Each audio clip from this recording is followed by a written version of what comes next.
Bismillahirrahmanirrahim. Alhamdulillahi rabbil alamin. Hamdan katsiran tayyiban mubarakan fih kama yuhibbu rabbuna wa yarda. Asyhadu an la ilaha illallah wahdahu la syarika lah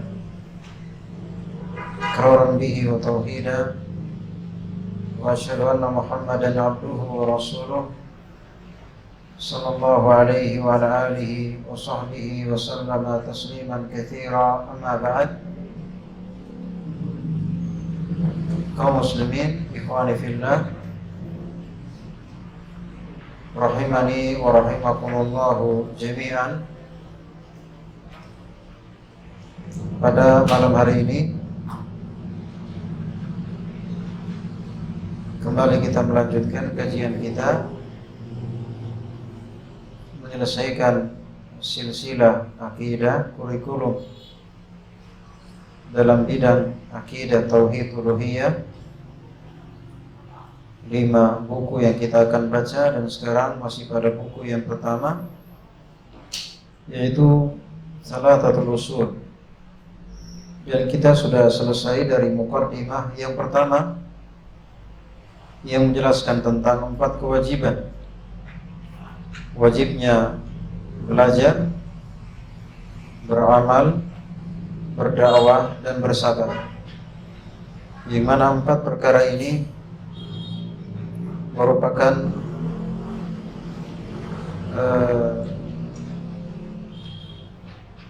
jalan keselamatan,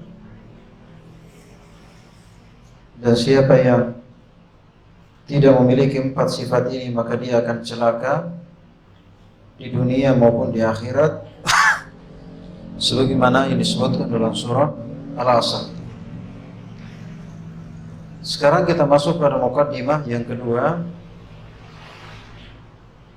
Kata beliau, pada muqaddimah yang kedua ini menjelaskan tentang 3 perkara yang wajib kita ketahui dan wajib kita amalkan.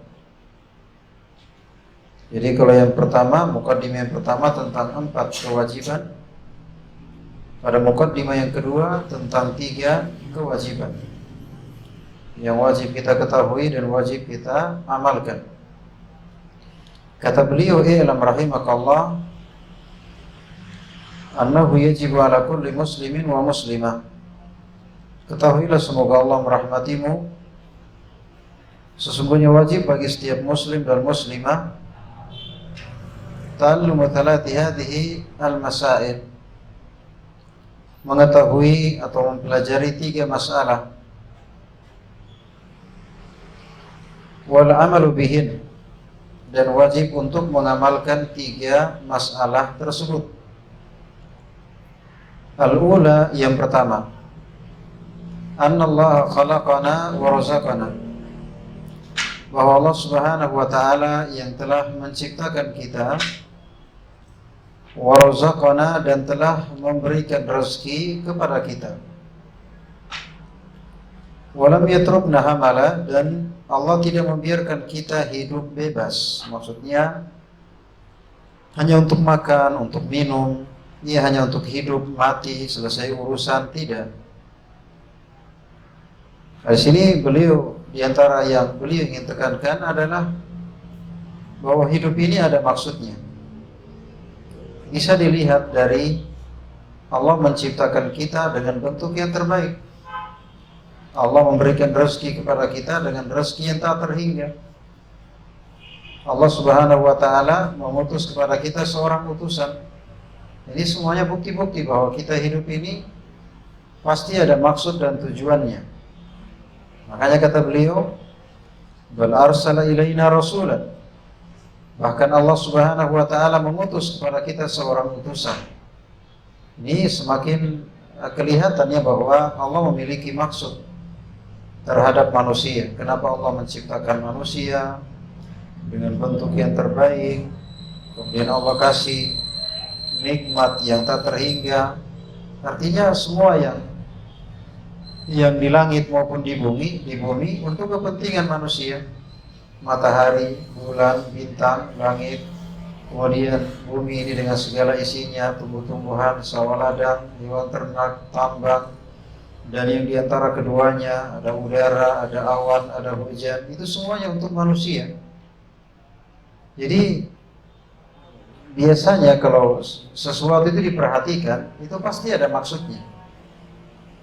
Di sini Allah Subhanahu wa taala, di samping Allah menciptakan bentuk manusia dengan bentuk yang terbaik, Allah kasih nikmat manusia dengan nikmat yang tak terhingga. Apalagi bal arsala ilaina rasula, bahkan Allah mengutus kepada kita seorang utusan. Biasanya yang mengutus itu dia akan membawa pesan, ya. Biasanya utusan membawa pesan dari yang mengutusnya. Ya, ternyata betul. Nabi kita Muhammad sallallahu alaihi wasallam membawa pesan dari Allah. Ya. Faman ata'ahu dakhalal jannah wa man 'asahu dakhalan nar. Siapa yang mentaati Rasul tersebut, maka dia masuk surga.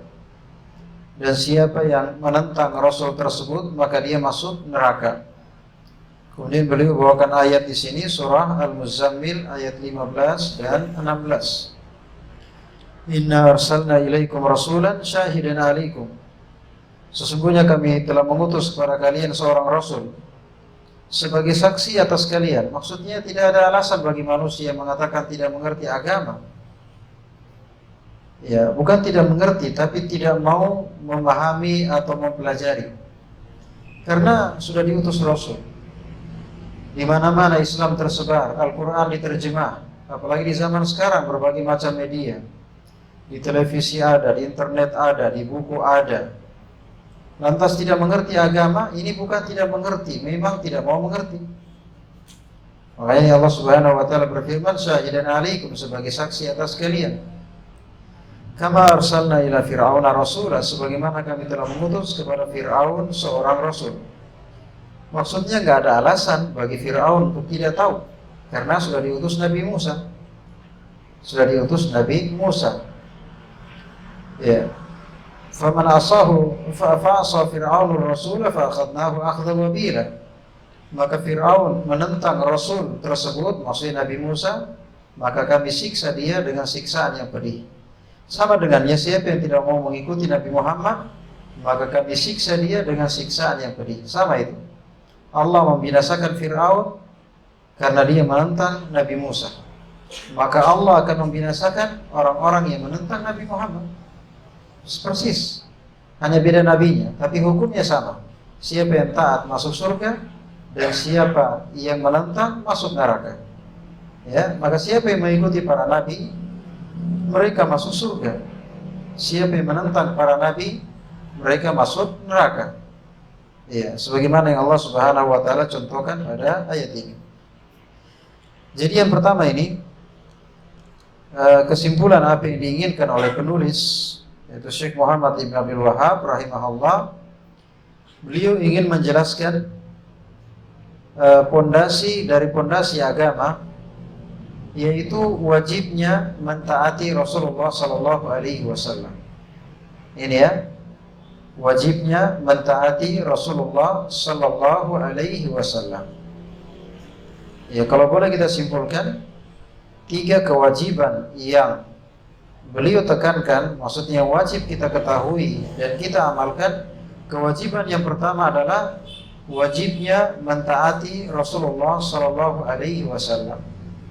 Karena kalau tidak, maka nasib kita sama dengan Fir'aun.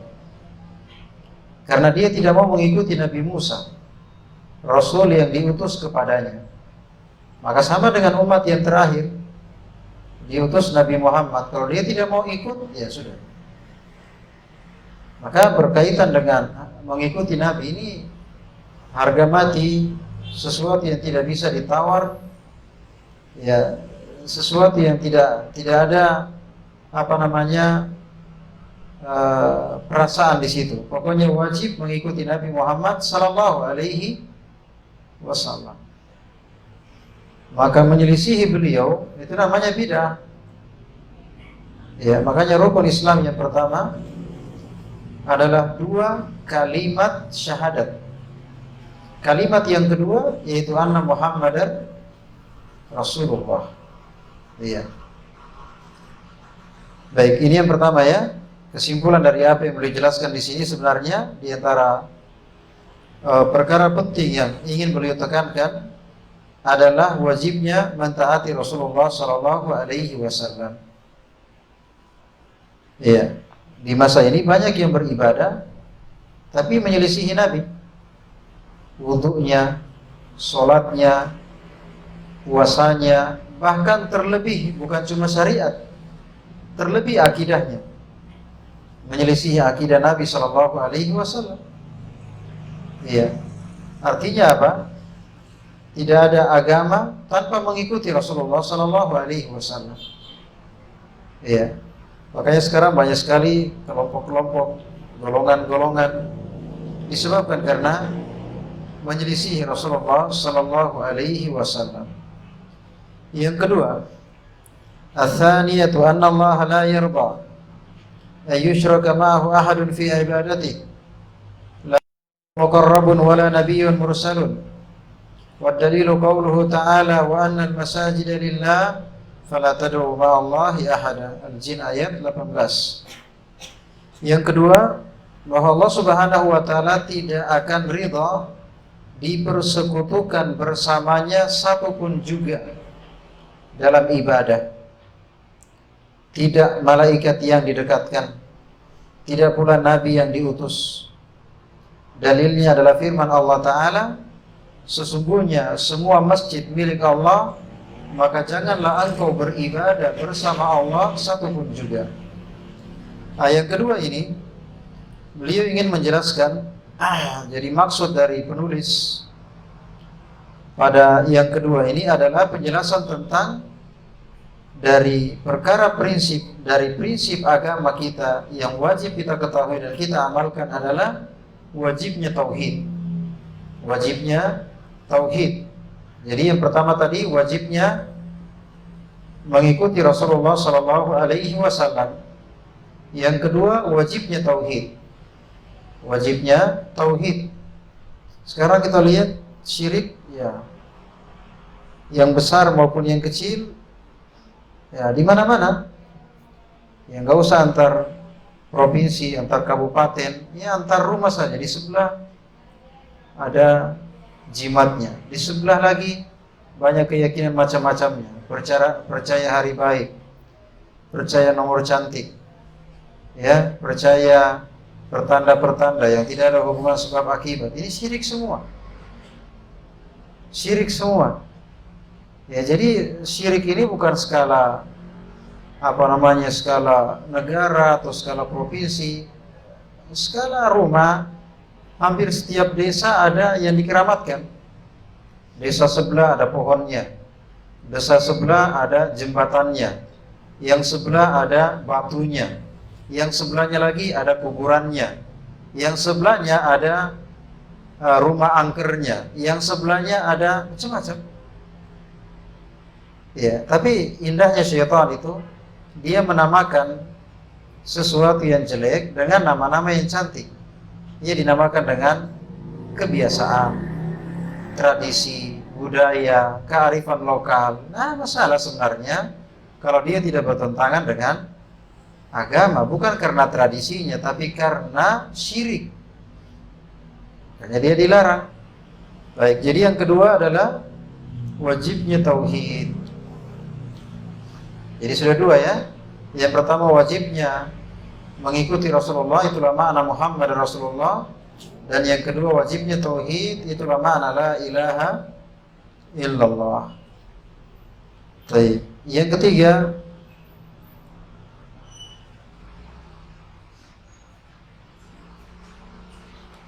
ats-tsalitsatu anna man ata'a ar-rasul wa wahhada Allah la yajuzu lahu muwalatun man hada Allah wa rasulahu walau kana aqraba qaribin. Wad dalilu qauluhu ta'ala Al-Mujadalah ayat 12 ayat 22.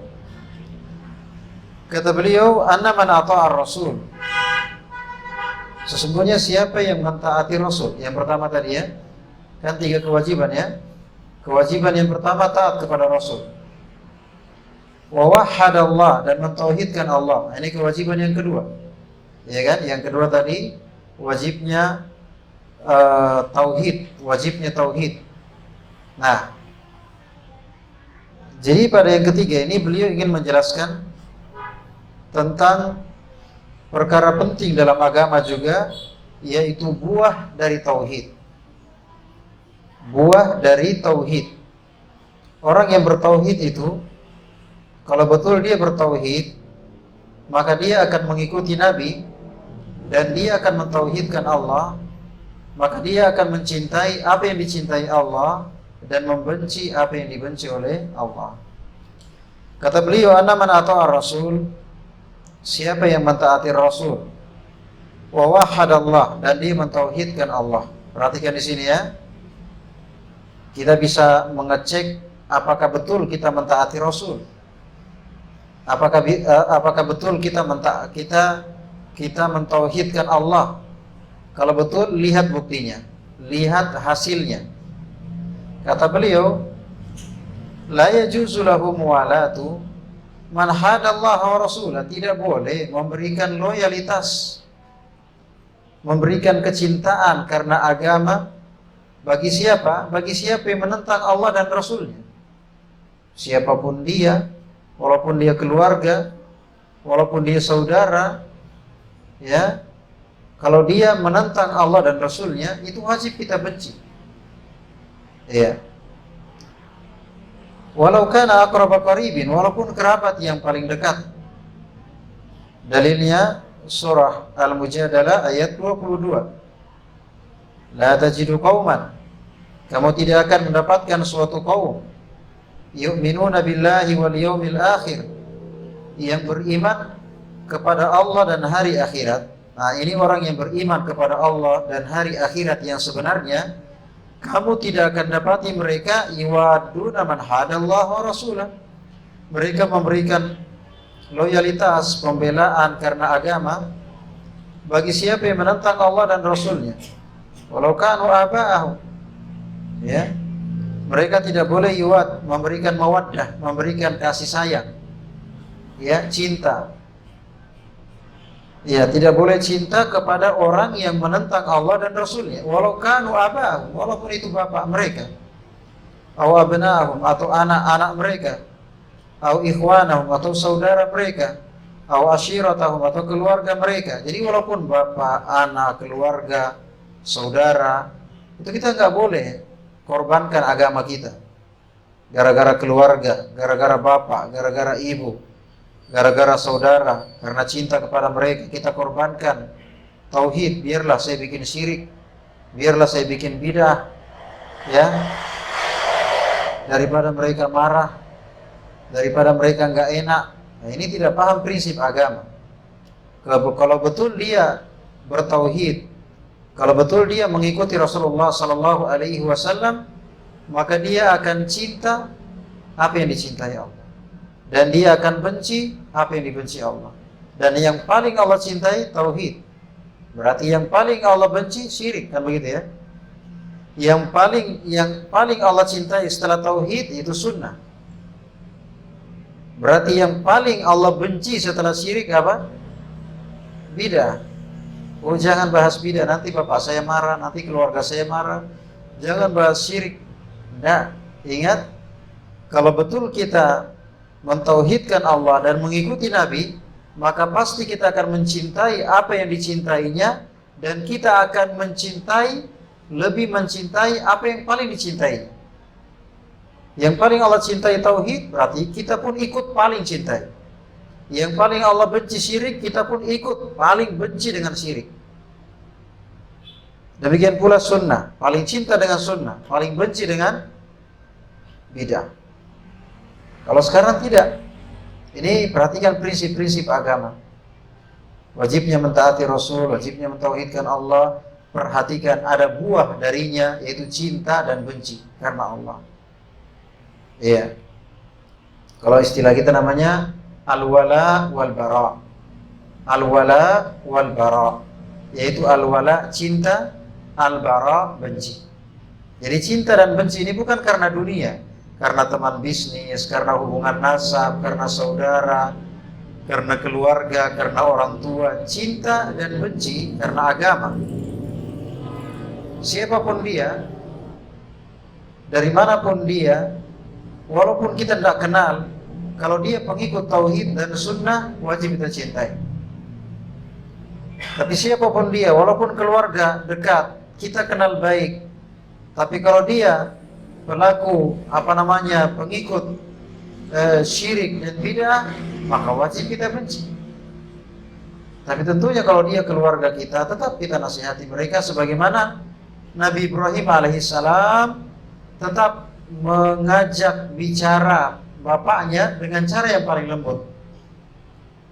Disebutkan dalam Al-Quran, ya abati lima ta'budi, wahai bapakku, kenapa engkau menyembah yang tidak mencipta, yang tidak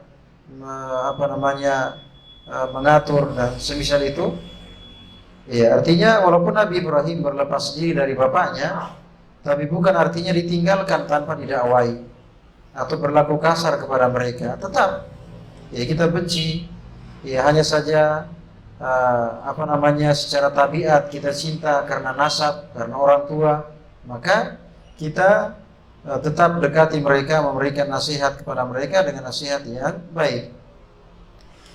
Jadi yang ketiga ini adalah penjelasan dari pondasi agama, yaitu buah dari tauhid yang disebut dengan al-wala wal bara. Al-wala wal bara. Ya. Jadi al-wala wal bara ini berkaitan dengan agama. Artinya misalnya kita membantu mereka atau kita mendukung mereka, ini termasuk al-wala. Termasuk al-wala. Mereka pada ulang tahun kita pun ikut, itu namanya wala. Mereka merayakan tahun baru, ya kita pun juga bakar-bakar ikan, bakar jagung, itu namanya wala. Iya. Artinya kalau apa yang merupakan dibenci oleh Allah Subhanahu wa taala, kita namanya bara. Bara artinya benci, berlepas diri. Mereka ulang tahun, kita tidak, karena Allah enggak ajarkan. Mereka merayakan kelahirannya, merayakan pergantian tahun, kita tidak. Kita berlepas diri dari itu. Mereka buat syirik, kita tidak. Mereka buat bidah, kita tidak. Mereka enggak sholat, kita tidak. Kita berlepas diri. Iya, tapi kadang mereka mengatasnamakan toleransi. Toleransi, ingat dalam masalah agama enggak ada toleransi. Lakum dinukum waliyadin. Enggak ada toleransi dalam masalah agama. Inna dina indallahi al-Islam. Iya.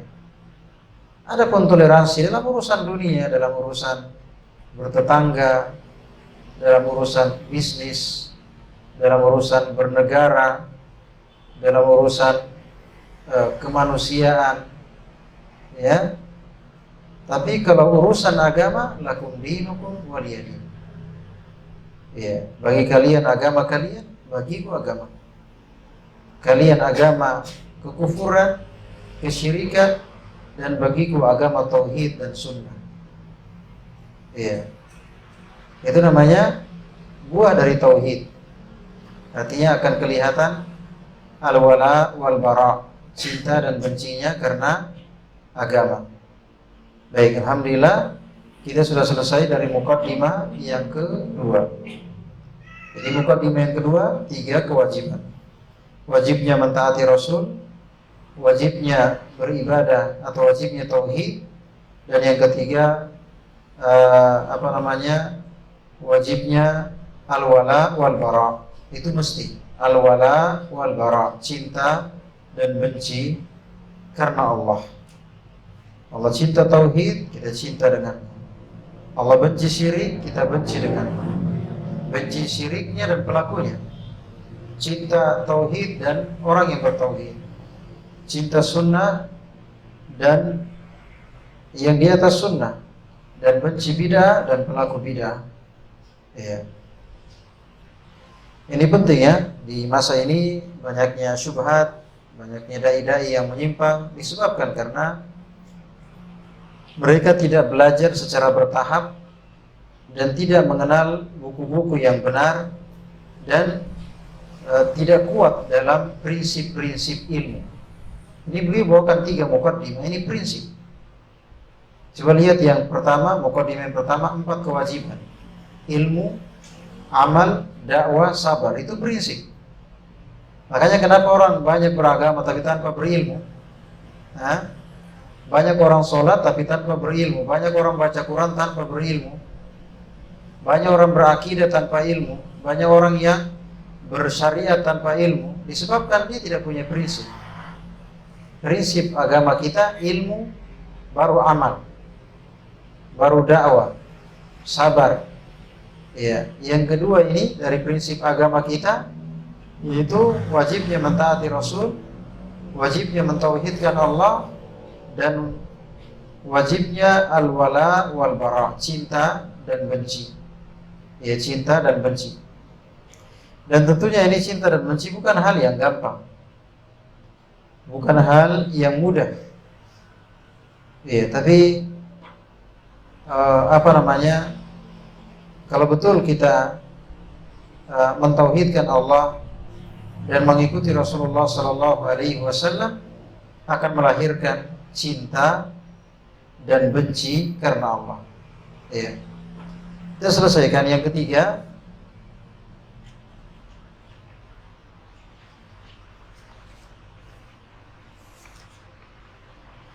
Yang ketiga, anal hanifiyah millata Ibrahim. Kata beliau, "I'lam arsyadakallahu li ta'atih." Ketahuilah semoga Allah memberimu petunjuk untuk taat kepadanya.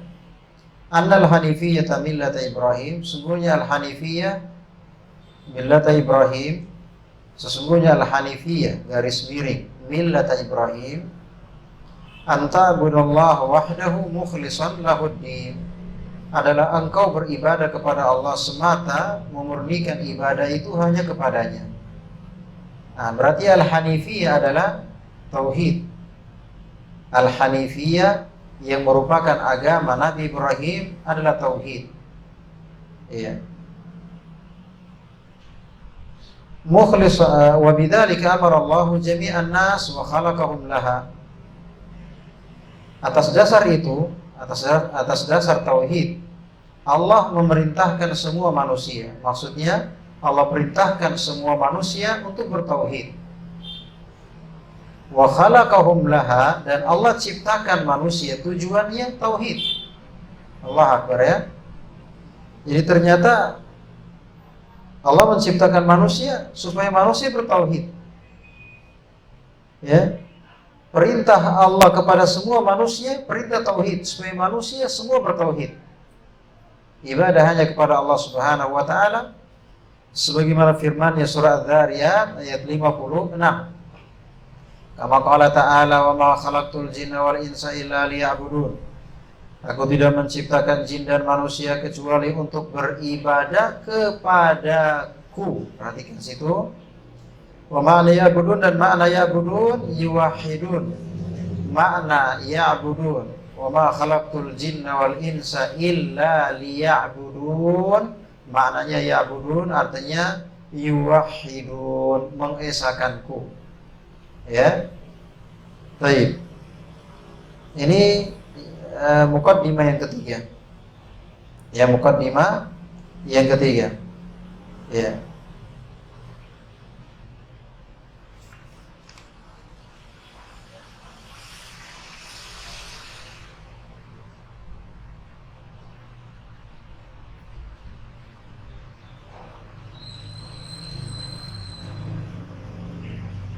Kata beliau, wa a'dhamu ma amara Allah bihi tauhid, dan yang perintah terbesar yang Allah perintahkan adalah tauhid. Wa a'dhamu ma naha anhu asyirk, dan larangan terbesar adalah syirik. Wa huwa da'watu ghairihi ma'ah, yaitu beribadah kepada selainnya bersama Allah. Wa dalilu qauluhu ta'ala, dalilnya firman Allah Ta'ala An-Nisa ayat 35, wa'budullaha wa la tusyriku bihi syai'a. Sembahlah Allah semata dan jangan persekutukan dia dengan sesuatu apapun. Jadi pada mukadimah yang ketiga ini, yaitu agama Nabi Ibrahim, yaitu agama ibadah hanya kepada Allah. Ya, memperkenalkan ibadah hanya kepada Allah. Yaitu kalau bahasa kita ikhlas. Ikhlas itu artinya semata-mata karena Allah dan semata-mata hanya kepada Allah. Itulah ikhlas. Dan ini sesuatu yang berat. Makanya dia menjadi fondasi Islam yang paling pertama. La ilaha illallah. Dia merupakan kunci surga. Dia merupakan siapa yang menutup hidupnya dengan kalimat itu pasti masuk surga. Ya, dia kalau ditimbang ya akan mengalahkan beratnya langit dan bumi. Dan selainnya dari keutamaan tauhid, dan ternyata dakwah tauhid ini bukan hanya ajaran Nabi kita Muhammad, tapi juga ajaran Nabi Ibrahim, dan ternyata ini semuanya ajaran para nabi, para rasul. Jadi semua kitab yang turun dari langit, semua dakwah para nabi, para rasul, itu semuanya mengajarkan tauhid. Apanya yang beda? Yang beda adalah syariatnya, cara sholatnya, cara tobatnya, tempat ibadahnya. Tapi akidahnya sama, yaitu ibadah hanya kepada Allah atau tauhid. Iya. Jadi ini bantahan bagi orang yang mengatakan, ya,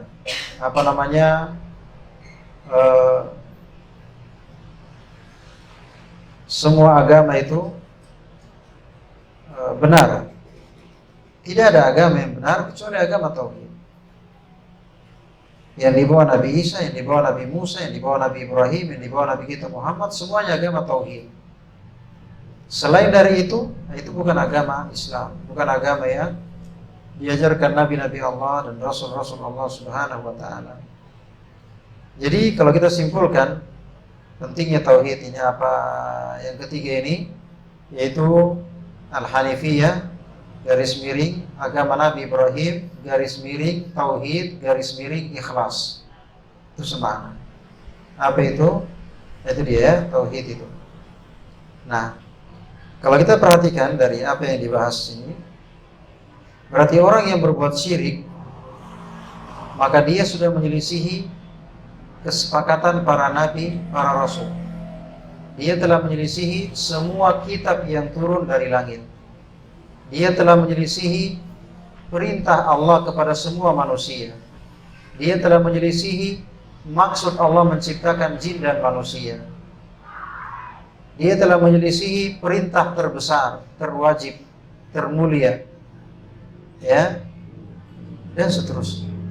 Jadi sekarang aneh ya kalau kita belajar tauhid dibilangi Wahabi, seakan-akan katanya kita ikut Syekh Muhammad bin Abdul Wahab, kan begitu ya? Padahal kita ikut Quran, kita ikut hadis.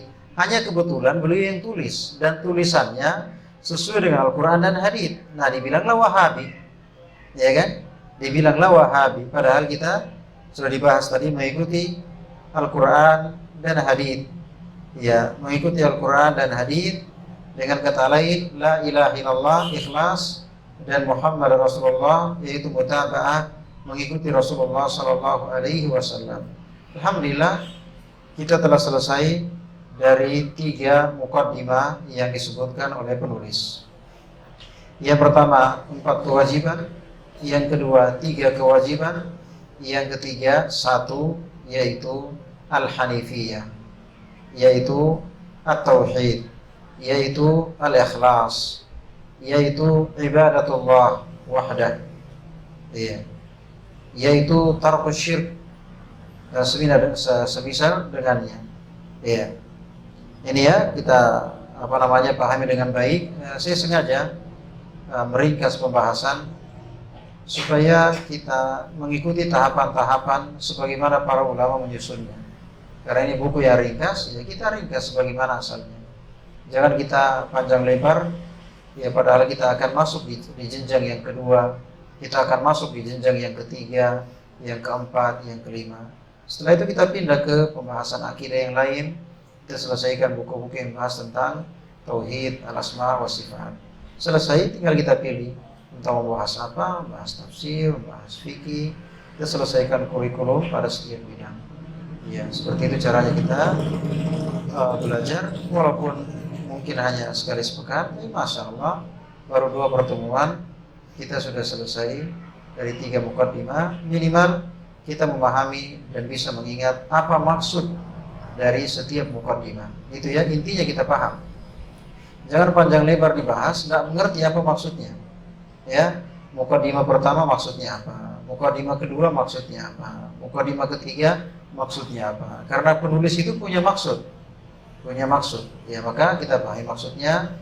4 kewajiban, wajibnya kita belajar, beramal, berdakwah, bersabar, wajibnya tauhid, wajibnya sunnah, wajibnya cinta dan benci karena Allah, kemudian wajibnya al-hanifiyah, wajibnya mengikuti agama Nabi Ibrahim, agama tauhid, wajibnya ikhlas semata-mata karena Allah, ibadah hanya kepada Allah. Iya. Nah, setelah itu kita akan masuk di al-usul ats-tsalatsa, 3 landasan utama. Ya, insyaallah taala 3 landasan utama tersebut kita bahas di pertemuan yang akan datang. Baik, sekiranya itu ya, semoga apa yang kita dengarkan bermanfaat bagi kita semua, diberkahi apa yang kita ketahui, apa yang kita pelajari. Subhanakallahumma wa bihamdik, asyhadu an la ilaha illa anta, astaghfiruka wa atubu ilaik, wa akhiru da'wana alhamdulillahi rabbil alamin.